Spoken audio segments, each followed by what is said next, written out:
Hi, I'm Amy Mahali from Be Well Clinic, and today I want to talk to you about introducing foods to children before the age of 1, or really anytime you're introducing foods. There's a lot of confusion. This can be overwhelming to parents. What to do? There are so many opinions, from baby-led weaning to the traditional rice cereal and canned baby food purees. What do you do for your baby? What's the healthiest place to be in? So today I want to talk to you the thoughts that I have about helping guide a parent through this. The biggest thing when we are looking at food introduction is it's not just about getting calories in. Our goal is to have the mother's milk very dense. There is a lot of nutrition in that milk, and eventually the baby needs more. But hopefully we have some playroom from when they start being interested in food and able to tolerate eating solids, and the milk not being enough for their growing body, to have this introduction of foods.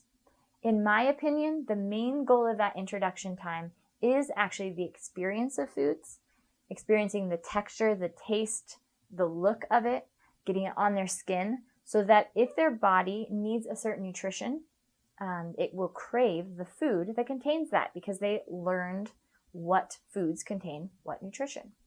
This is also a really great time for us to introduce food tastes and textures so that they are not going to have a problem accepting foods that are more abnormal in our culture. Organ meats, animal fat, meat stocks and soups, soggy vegetables, things like that.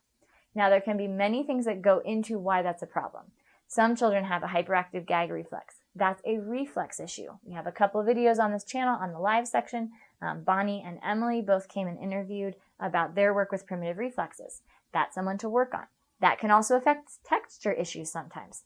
So we do want to make sure that we are helping the structure of the baby's mouth, their brain connection to their mouth and the mouth movement, to be as mature as possible. And if there are issues with food or texture, sometimes it's something else. It can also be gut flora. But let's assume that everything's fine and they just need to practice things.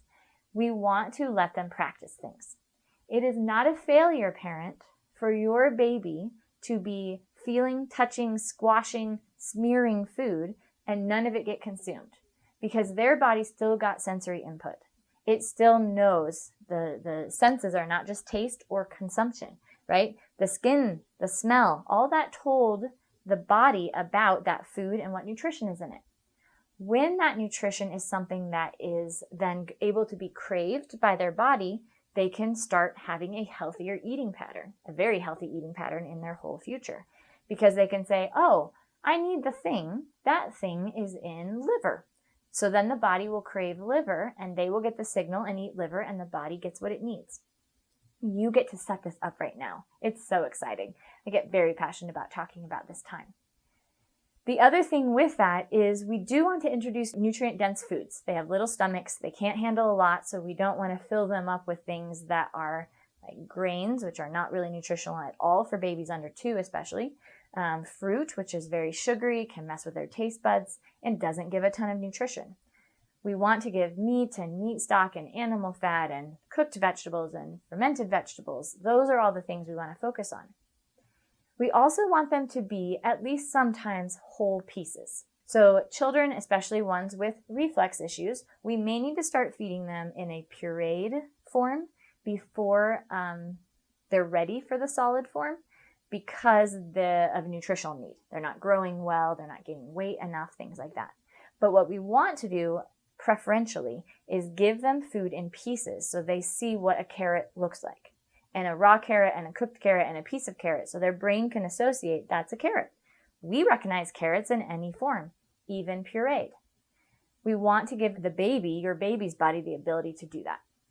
So we have carrots, we have hamburger, and we have peas. Those are very common things in a casserole, at least in the Midwest, right? But we can separate the flavors and textures because we know them as separate foods. When you give your baby all purees that are mixed foods, they never potentially will learn what those foods are, what they taste like, and what nutrition is available in each one. And it will hinder their ability to be able to be as intuitive about their food cravings as they could be. So sometimes we need to do purees, even for babies that love pieces of food. But let's also give them pieces so they know what that is. We eat casseroles, we eat pureed soups. That's fine to do sometimes. We just don't want to do it all the time. So, in summary, food before 1, or whenever you introduce foods, that doesn't always have to be before 1, we're really focused on introducing a food for the texture flavor. We want to introduce it multiple times, up to 20 studies show. So just make sure that you're continuing in different ways to introduce a texture. Don't be stressed about whether they accept it. You just let them experience it. And then we will introduce foods that are feeding foods. There's another video on here about feeding foods versus fun foods. They're both real foods, but they have very different nutritional value. So check out that video next. And we want to have the food in the form, not always in purees, because we need to let the baby know what that food looks like so that it knows what to do and what to crave. I hope that is helpful. Come back next time. We do lots of these videos. Come back and watch another video or continue on right now about how to help your body or your child's body to be healthier and to grow and to be strong in this world.